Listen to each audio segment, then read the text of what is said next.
Hello and welcome back to the letter, and we're still at the bar talking to this guy about the letter, and Ashton basically getting a taste of his own medicine for not believing Isabel.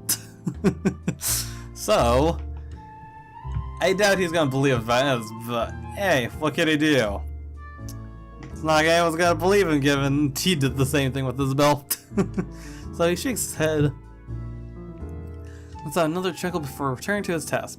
By now, almost half of the glass have been put away. What I want to remain are the smaller kind used for shots and stemmed ones for cocktails. Despite being busy with his task, his amusement does not entirely disappear from his face. He keeps talking as if I'm simply another customer he entertains with stories. We both know it's more than that. If the wistful expression on him says anything... Can't believe you're the same rookie who walked in here almost a decade ago. Too smart for his own good, that boy. Has always been 2 steps ahead of things. Well, not this time. Now he's here, sulking. I must have screwed up somewhere then. Yeah, must have screwed up a lot. Things suddenly shift like this. I mean, I become a mere shadow of the person I used to be. No, I don't think so. This one, screwed up? Not by a mile. It's too early to say. You've still got several years ahead of you, Holmes. Take it easy. But some things change, eh? It has been years, and you were a kid back then. You know, the sort that's a bit unsure, making all the horrible decisions in life he'd eventually be embarrassed to talk about. You never stop calling me kid, though. Well, you still are. It's just that this time, you're sure of who that badge and gun is for. What was it you police types usually say? To protect and serve, yeah? A significant pause follows as it heals from both of us as he allows its meaning to sink in and spur something in me, stirring a feeling both heavy and forceful, but not completely unwelcome. Familiar. Though before I can clarify what he's trying to imply or gather my thoughts matter, G turns away to begin his work on the silverwares. And this updated, so... What is it? Oh, this is the bar. Okay. Take a look. There we go. He'll need those too. Once more, his patrons come in for lunch. Slow and easy. Sharp contrasts, the strained air been waiting through these past weeks. A fleeting moment, but one I allow myself to relish. Only because of its absence lately. The way things are now, this is almost a gift. So when it all ends with the sound of my phone ringing, a sigh is all that leaves me. Placed that damn thing on low volume last night, but does nothing keep it quiet.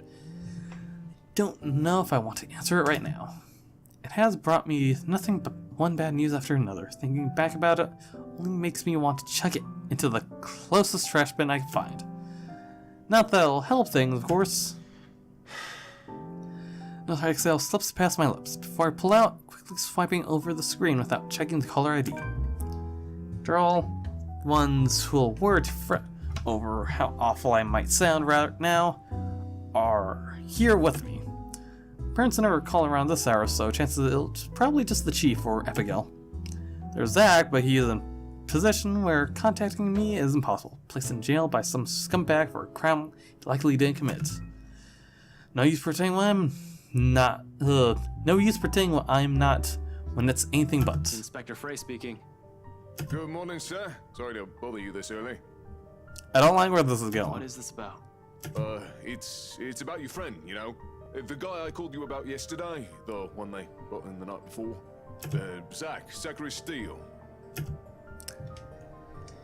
His incident note does nothing to match the lump that has suddenly lodged itself at the base of my throat. What are the chances? What are the chances that something went wrong while I'm not looking? I'm out here brooding of all things. How is he? Is he doing okay? I have a feeling he's not, given how his story ended.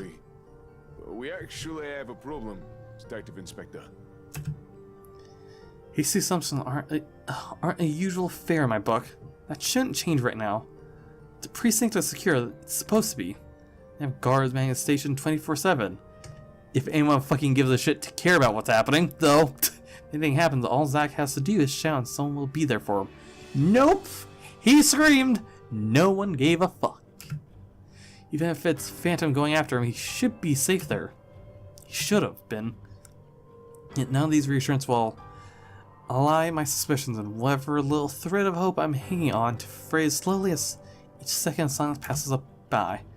Expectations so weak, faint, I might as well just let it go and prepare myself for the worst.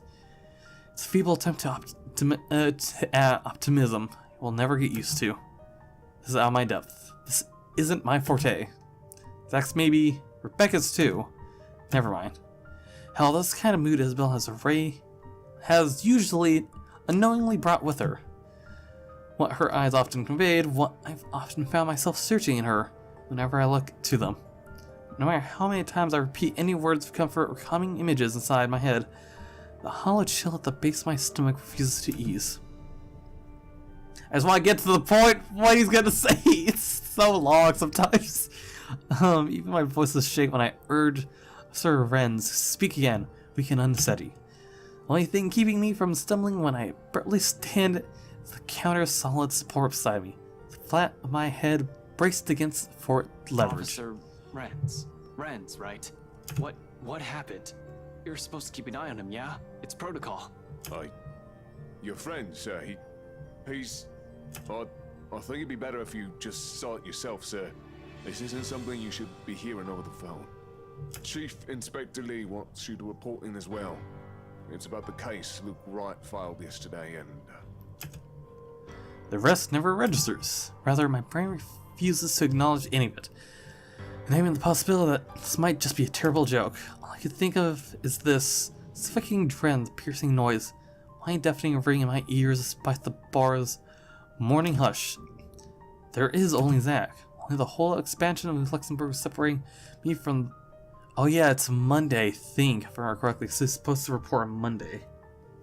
And I want to say it might be the 31st. That's Monday? I could be wrong. So only the whole expansion of Luxembourg separating me from the one person I still believe safe in this whole fucked up situation we found ourselves in. Along with the voices. Vile ones. Whispers that taunt, jeer, and mock. Each vague utterance growing restless as I make my way out of the bar without another word of G and sliding back to my car. What about everyone else, though? Because didn't he take everyone with him? So driving off with my body in autopilot, mind and days unafraid. Utterly afraid. That this time I have permanently lost someone in my life. And this updated. Okay, it is after I fix this because it glitched. That's like a kind of goofy face, I think. Okay. The whole precinct is in uproar. Officers move in and out from the main work hall with rapid steps. Phones blare loudly from the commons room. Calls are being made from the dispatch area. Russ, who has been left standing, watches the whole commotion with nervous energy. Further back, the chief's voice booms about the uproar. I'm not even shocked.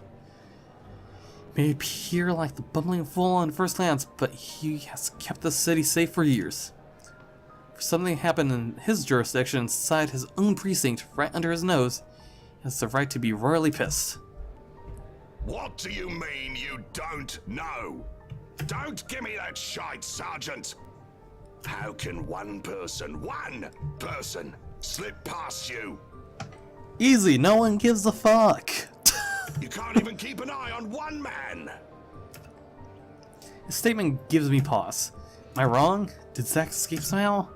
I'm not condoning it, neither do I believe Zach's capable of doing, let alone thinking of it, but if what happened, I'll be equally as cross as the chief. This won't help his case. This will only complicate things with Frey and put the both of us in a tight spot. I'll be able to help him once red tape prevents me from doing so. Yet a hint of relief still washes over me as I walk closer to my boss, mentally preparing myself for whatever primed he is about to dish out. What's happening, Chief? Except he merely glanced at me with an inscrutable expression. Although if I'm going to read deeper into it, I'll say it's the closest expression he can get to shooting me a pity look. First time in my years of the force, I find myself wishing to hear a primed from him. Whatever the stares means, it can't be good. Coupled with Officer Renz's tone this morning, it does nothing calm the uneasy feeling in me. Fuck, boss, even fuck, boss even seems relieved to see me. After the last few exchanges we've had these past 2 weeks, I think the man doesn't want to see me right now. Time you got in here. I got caught up in something. Sorry, Chief. What's going on? Is there a problem with Zach? He hesitates for a second before his frown eases with a long, dragged-out I'm exhale. not sure if you can call this a problem, Frey, but I'll let you be the judge of that. Follow me. And you, I want your full report about this by the end of the day. It better be good or you are kissing that badge goodbye. Oh, they're probably kissing a goodbye. After he's addressing the sergeant, in his late 20s or 30s, transferred here last year, shrinks back in his chair. I don't quite remember his name. I've only seen him quite a number of times since I'm often out of the precinct. But if my memory serves me right, he's the guy currently signed to late night shift, at least until this month ends. Depending on how bad this is, he'll either be given a verbal warning, suspension, or dismissal. It's not a position I envy him for being in right now. Although there's really not much time left to feel sorry for him either. As soon as the Chief's done roasting the other officers behind the guy, he gestures for me to follow. Straight towards the precinct holding cells. And if a switch has been turned off, the moment he steps away from the small crowd, the entire main lobby goes silent. For one reason or another, it feels like everyone's simply waiting for the metaphorical hammer to fall. Their stairs before we turn to adjacent hallway with the same pity vibe as the Chief's.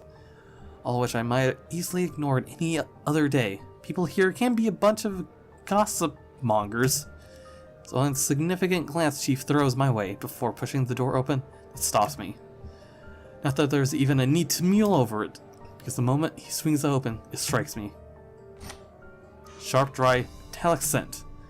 I've already grown familiar with it over the years. It's another one of those things you'll have to get used to once they start handing you the homicide cases. Now just a whiff of it tells enough for me to gauge the severity of the situation. This isn't the festering smell you get when someone in the room has a flesh wound. It lingers for far too much in the air. It's far too heavily even when I stand. No. This is what you get when someone has spilled blood all over the room. This is what you get when there's a large pool of it. This is what you get when no one bothers with cleanup for a few hours because forensic work isn't done yet. This is when you get when there's most certainly a dead body somewhere. I don't want to think of the who yet. There are simply too many possibilities, too many variables unaccounted for here to form a single conclusion. However, when the Chief of Luxembourg police refuse to provide an answer, chill easily fills every nerve in my body. I'm just right now trying to mentally prepare myself of what I'm going to expect. Because I have a bad feeling. Almost in a trance, I fall after him without asking anything or saying another word. The first time in years, I feel like a damn rookie again. Fresh out training, newly insisted, and still on my first homicide case. Except, I didn't balk at the idea of seeing a dead body then. Now as light flashes fleeing from the far end of the hall while CSI documents the scene and the forensic team gather evidence, the thing my instinct tells me is to run. As far from here as possible, as if I don't have 10 years of detective work under my belt. It echoes inside my head like a mantra. Because you did this. It's all your fault. Why won't you believe me? You know, I had a feeling these voices would be worse if we killed everyone beforehand. So over and over, rising and ebbing, tidal wave of thoughts and murmurs surging and crashing against my ear. More deafening than the drum of my heartbeats and shallow gasps. Churning and heaving until the cell finally comes into view and I'm afforded a clear look of what's inside.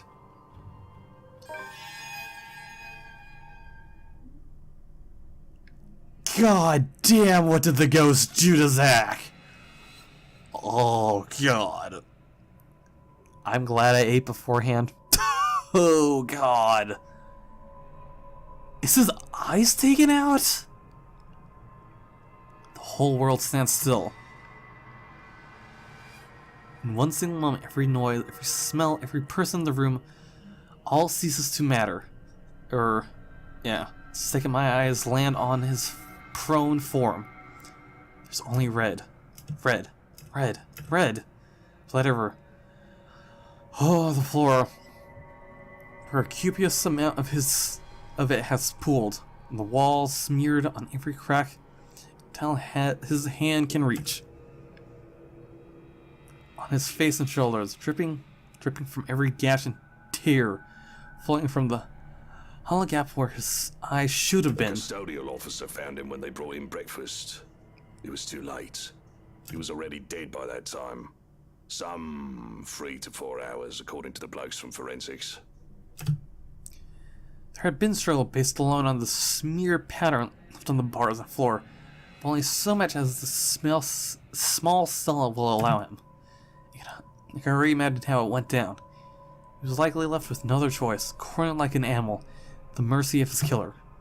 The cell, there would have been no escape. The only thing he would have been able to do, shout for help. Perhaps the same plea ran on the floor closest to him. Help. Help me. Help me. Help that he didn't even get. Because the fucking cop just ignored his ass. Calls for a whole lot of questions. Not the how's logic has already flown out the window from the start. She has the means to get to us. Get to all of us. Bars and walls notwithstanding. That's why, though. No one heard him? Not even one from the guys on duty last night? Because Zach's not an idiot. He would have asked for help. He would have yelled. One of them did, but thought nothing of it. God, I can't express how much I hate that fucking cop.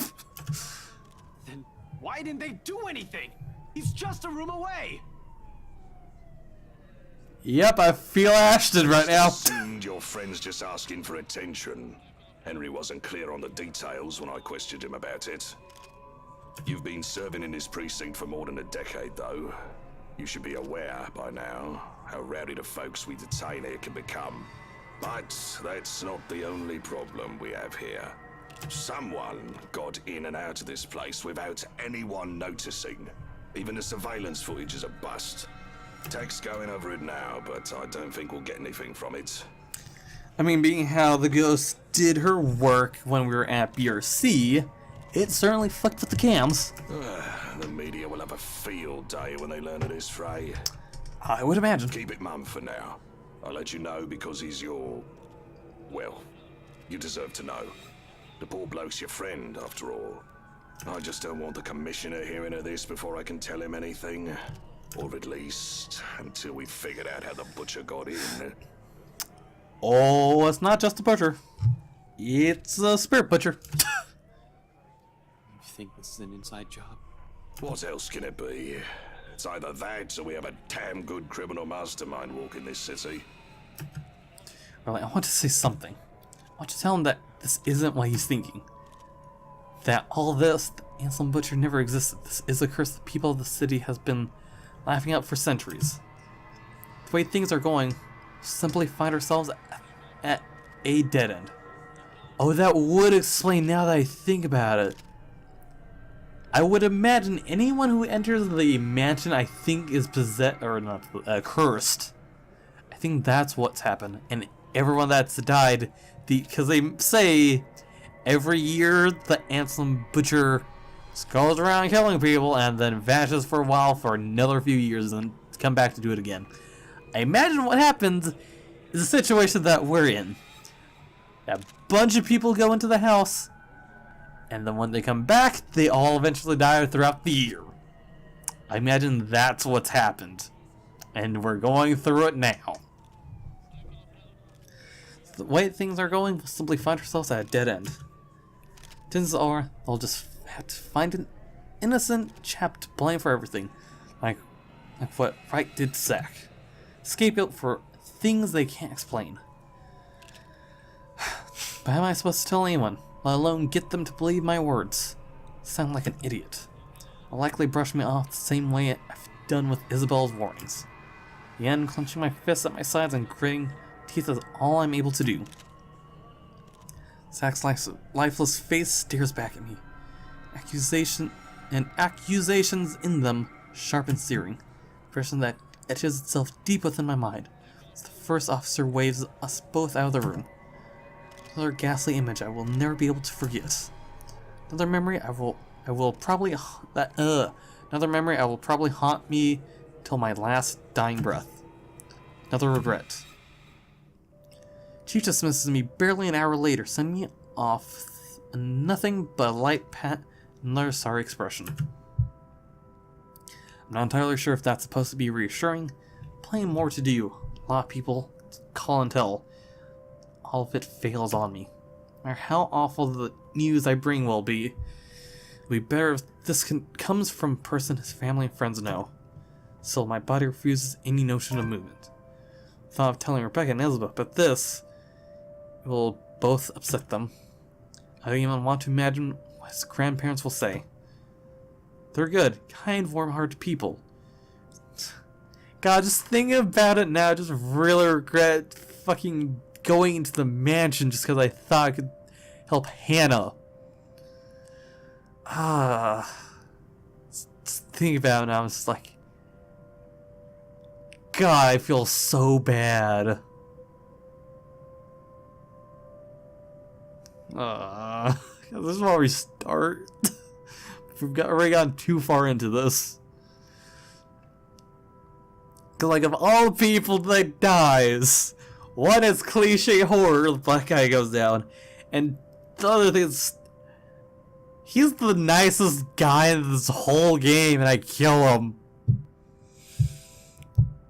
Oh, I don't like it. Welcoming and inviting me every time easily remind me of what having a whole home feels like. I thought I've already forgotten it. Zach's older sister will definitely show up in my apartment, though. My doorbell and punch me as soon as I open the door, just like the last time. She's right. The kind of person who brings nothing but trouble. She's known all along that Zach should have stopped hanging out with me. Warned him several times. Zach has often laughed her concerns off. Used to think it's because he enjoys the friendship as much as I do. That's why a huge part of it going unspoken between us throughout the years. Now he's dead. I thought I had more time. I thought he'd be safe. I acted too late.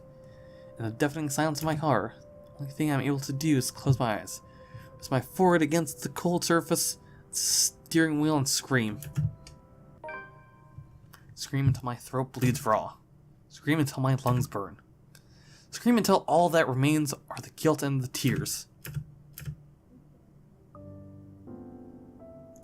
Okay, and this update I got fixed the answer. Yeah, after that I would imagine he would cry. He's finally breaking at this point, I think. Especially how close of a friendship they had, too. I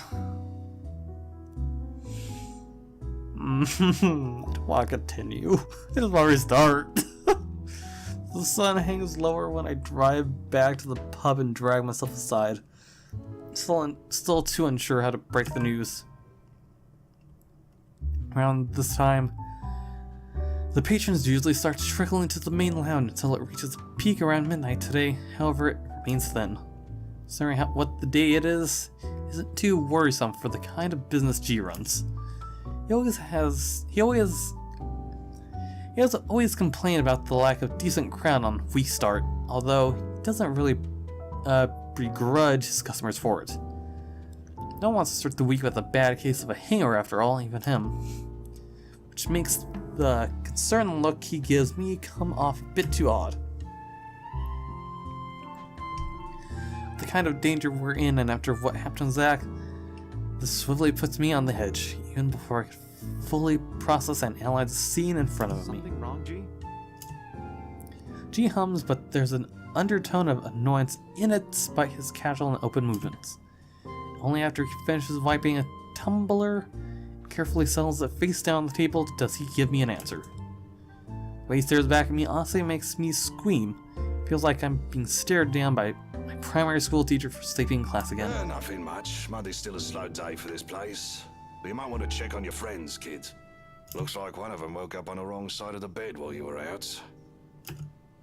Another question forms in my head along with a small confused frown. Now before a single syllable slips past my mouth, Rebecca's irate voice rings out from some part of the main lounge. The sound of it appears woke up on the wrong side of the bed is a complete understatement. Alone? You know we can't just go in there. Why did you think Ash stopped me yesterday? But we don't have any other choice, Becca! There's really no other way. We have to go there. If you'll just... Isabella, no. That doesn't sound too comforting. Once Rebecca assumes that kind of tone in an argument with Isabel, usually ends with one of them walking out or both of them giving the other the silent treatment. Lasts for about a week at most if it's really bad, which really isn't what we need right now.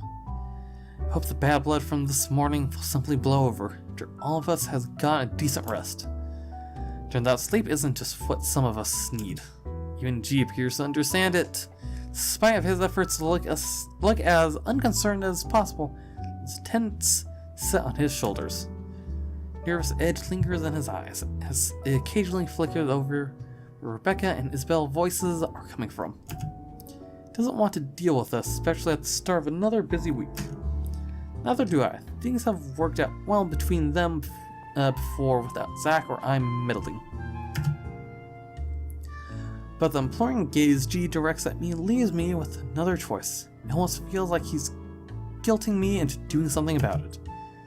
I hate that it's You working. know how I run this pub, kid. No fist fights, no cat fights, only good booze, bad puns, and off-key singing. Okay. Go fix it before it blows up in your faces. I'd hate to throw two girls out of this place over a petty argument. Oh, it's not a petty argument. Probably not as petty if Rebecca raised shouting like that. I give him a nod nevertheless. Sorry about this, G. He hums something under his breath for an answer and waves me off, turning away and returning to his work without another word.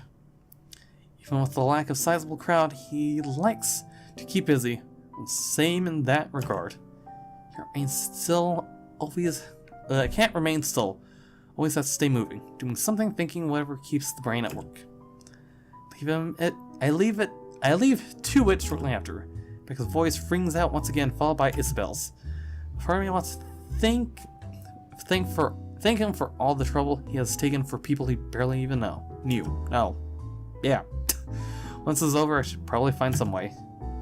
Meantime, I have this immediate problem to fix. Gotta get to this before it turns into a shitstorm both of them will regret.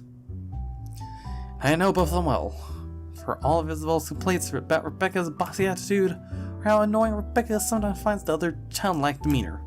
It's a friendship they both cherish in their own way. Oh, I was expecting CG, but okay. Rebecca's already on her feet when I spot them in an almost deserted area of the pub. I'm willing to bet my entire life saying that people are staying away only because of the brewing store. Rebecca can have quite the mood when she's crossed. I can speak for Isabel, I rarely ever see her seething. But from what I've seen yesterday, I don't think I ever want to be at the messy end of it. The way she's glaring up at the redhead from her seat, regardless of how much the other woman towers over her right now, Ray says everything. And plates have been left neatly piled on one corner of the table they occupy. Oh, a conversation that turns sour sometimes after a late lunch then. Good thing they're already done and nothing left to be spilled. Oh, okay. Because the next moment before I could approach and intervene, Rebecca slams her palm on the table. Sends the silverware clinking sharply against the surface.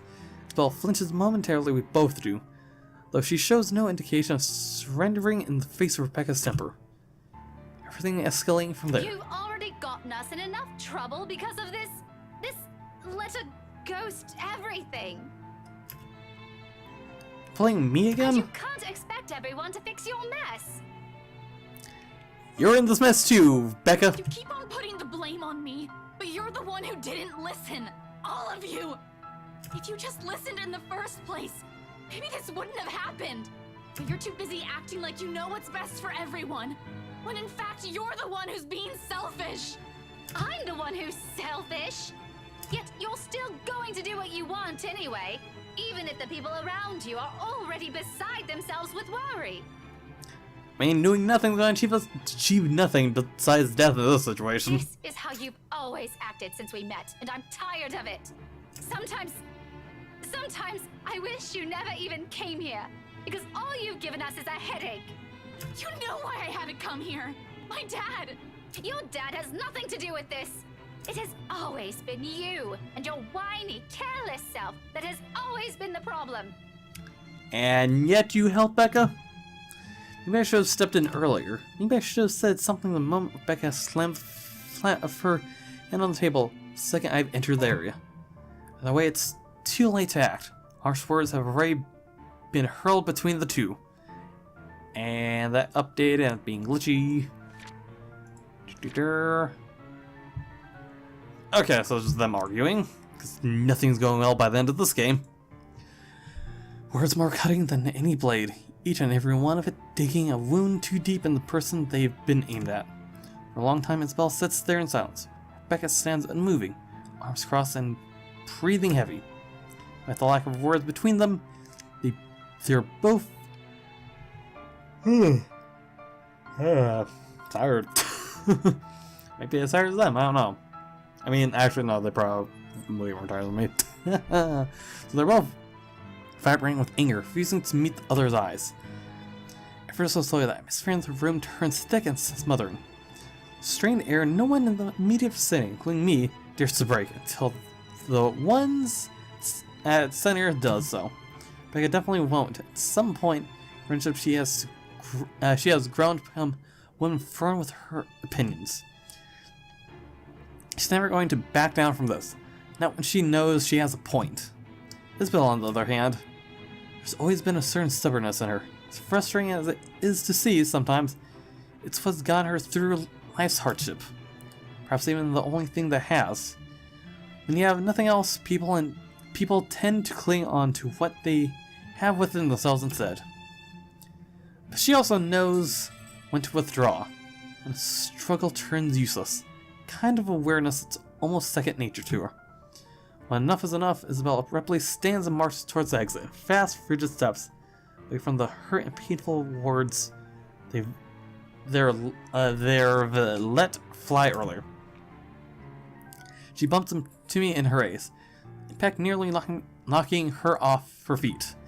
The scene kicks in at the last moment. I reach out for grabbing her arm in a steady grip.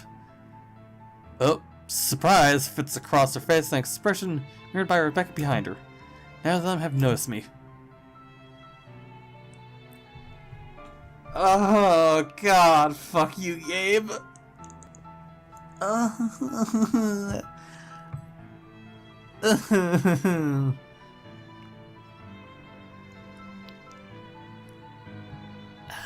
This game is tearing me apart. Oh god. Actually, I think it's a good time to end it here, though. It feels like I keep ending on sort of cliffhangers. So, if you want to know what I'm going to decide for this fucking choice, god damn, this is the worst choice so far. I have to choose between two people. I know whoever I'm going to choose is going to be a negative effect on the other. So, if you guys enjoyed the video up to this point, maybe click the like button. If you want to see more, maybe go subscribe button to me know if I have anything to do or the next part where I'm going to hate myself. Because I'm going to hate whichever one I do now. And yeah, if you got anything to say, in the comments below, and I'll see you guys in the next video. Comrades, I'm just going to drink water and think about this.